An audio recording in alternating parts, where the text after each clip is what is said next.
The 3-2. Fly ball to right center field. This is deep enough to the end of the game. It's going to do more than that. It's going to do more than that. Griffin Mills, he's going to bring in two. A two-car train. Mass, Ennis, Westfield leads 8-7-6 here in the 8th. The pitch. He swings and grounds this one to third. This will bring a run in. It eats up the third baseman. Henshin goes into left field. Here comes the following run. Evan Menzel scores. The Starfires have the lead in the 8th. 2-1. Griffin Ennis shatters his bat, but lines one into right center field. That's going to fall for a hit. Fremetta's got the windmill on. The throw from Sosa takes him all the way down. The throw's way up the line. Guevara rescues it from going to the backstop. But the Westfield Starfires, 3 hits and a run in before recording it out.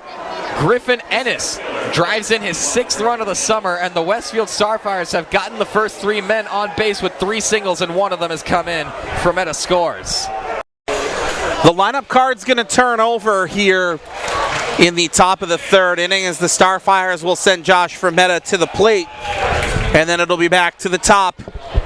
9-1-2, who is due up for Paul Bonfiglio and the Westfield squad.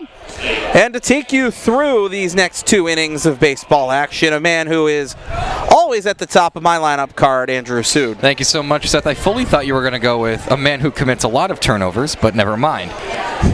Starfires and Lake Monsters. Nice occasionally. Yeah, no, you can't. Starfires and Lake Monsters in the 3rd inning here. Josh Frometta is going to stand in. 178, 0 for his last 6, but 4 for his last 40 as he cranks this ball, but he's way out in front of it down the left field line. Strike 1, and a violent strike 1 at that. Yeah, I mean, if he times that up, that ball is leaving the state of Vermont. That ball was crushed. He was just way in front.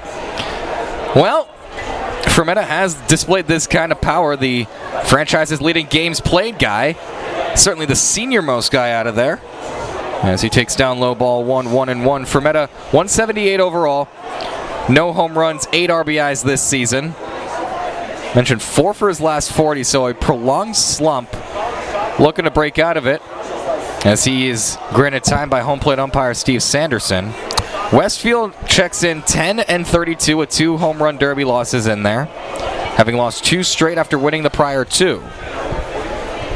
The 1-1. Frometta hits a high fly ball into deep left field. Going back is Marshall. It's got everywhere to go, but only one place to be. Out of here! That'll get you out of the slump. Josh Frometta puts Westfield on the board. They cut the deficit in half.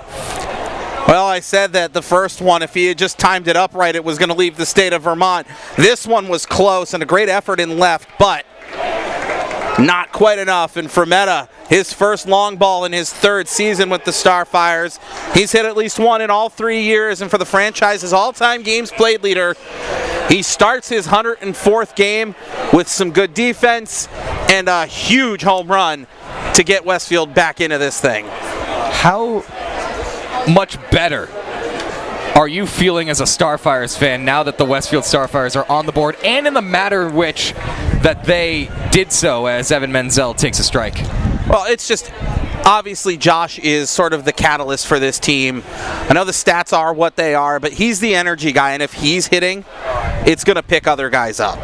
That is the first home run that Delgado has allowed this summer. Remarkable as Menzel takes high 1-1.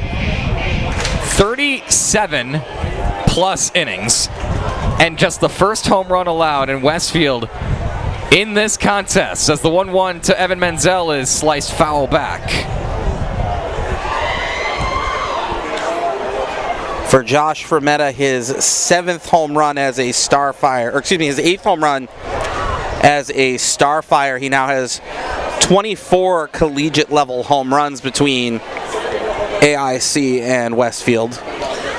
1-2 coming to Evan Menzel. Left on left matchup. He golfs this one, digs it out of the southeast corner of the plate, and it's a long run for the center fielder. A weak pop-up is going to get Menzel on board. Back-to-back hits to start the 3rd here for Westfield as Menzel just took a pitch that was low and in. He gets the bat down to it, shortens up his swing, pokes it into center field in front of the fall of Kingsbury.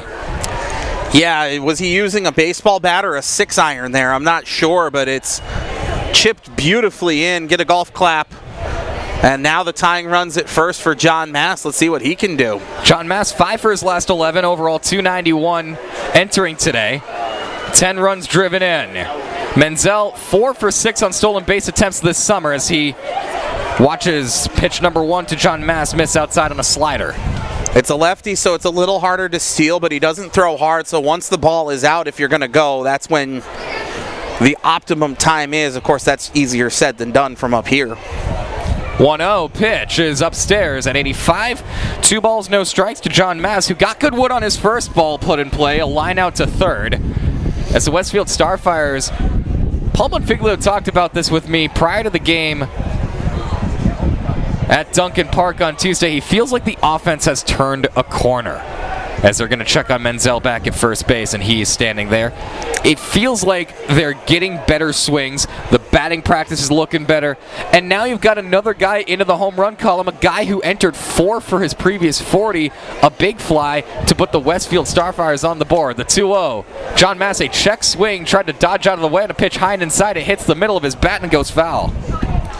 Tough way to take a strike, although it's better than popping out on something like that. We've seen that happen a few too many times, but it is what it is. It's the nature of the game. You just got to shake your head and move on to the next pitch. Menzel getting about a 6.5-foot lead over at first base as that pitch is going to miss outside to John Mass. Not by much either. And the count now is 3-1, and the Westfield Starfires looking to get the first 3 men on base here in the third. If that ball hadn't hit his bat the previous pitch, that would have been ball 4. Well, so can John Delgado convert on that happy little accident? Swing and a miss. Oh boy, he got down to a knee on a breaking ball at 78. And the count fills up. I doubt they'll start Evan Menzel with nobody out here on the full count, but it is going to be an action pitch coming up.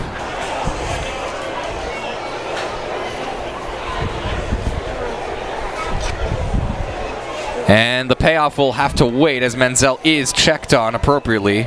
They did that to Griffin Mills on a 3-2 pitch too last inning, you'll remember, so you're going to think Menzel was expecting that. He didn't flinch, he just went right back to first, and let's see now if Delgado tries it again or if he throws. And he does throw, and this one's golfed the other way down the left field line. This is going to tail foul. Late on that one, just kind of a defensive swing, and still was a question kind of in the air whether or not that was going to land fair or not. It doesn't. But in this kind of hot streak for the Starfires offense, pitching is what it is, notwithstanding. We can talk about that in the 4-4 stretch over the last couple of games, or the 2-2 stretch over the last 4 games, I beg your pardon. The last time the Starfires, at least in my notes, had the first 3 men reach was the Nashua Silver Knights game, as another foul on another 3-2. And this is a good plate appearance here coming up for John Mass.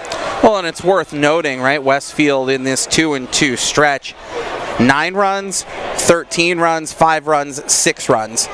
So 33 runs in 4 games is pretty solid. It'll be a third payoff pitch coming. Here it is. Swinging a foul tip in and out of the catcher O'Connell's mitt. And John Mass stays alive to force a 9th pitch of this plate appearance. That one came in tight. Probably would have been ball 4 if he held up on it, but it was just in off the inside corner. I understand why he swung. It's a good defensive swing just to stay alive. Get another one. Here is the 4th payoff pitch. On its way. Reaches out for this one, pops it weakly to foul ground and third base side, and Cooper Berry puts it away for out number 1. Now, what's encouraging to me, Seth, is they're getting John Delgado's pitch count up. Yeah, absolutely. That was a 9-pitch plate appearance. He's had to throw 16 in this inning, bring his running total to 53, and it's only been 2 1/3. Yeah, I mean, obviously, if you can get him out of the game early and get into the bullpen, that's an advantage because you're talking about arguably certainly one of the best pitchers in the league, maybe the best. Griffin Ennis pops up the first pitch he sees into foul territory, so that's going to neutralize my conversation a little bit. It's caught by Sean McMillan. 2 gone. But still, 54 through 2 2/3. You don't want to have to average 20 pitches an inning. That's just kind of how it goes.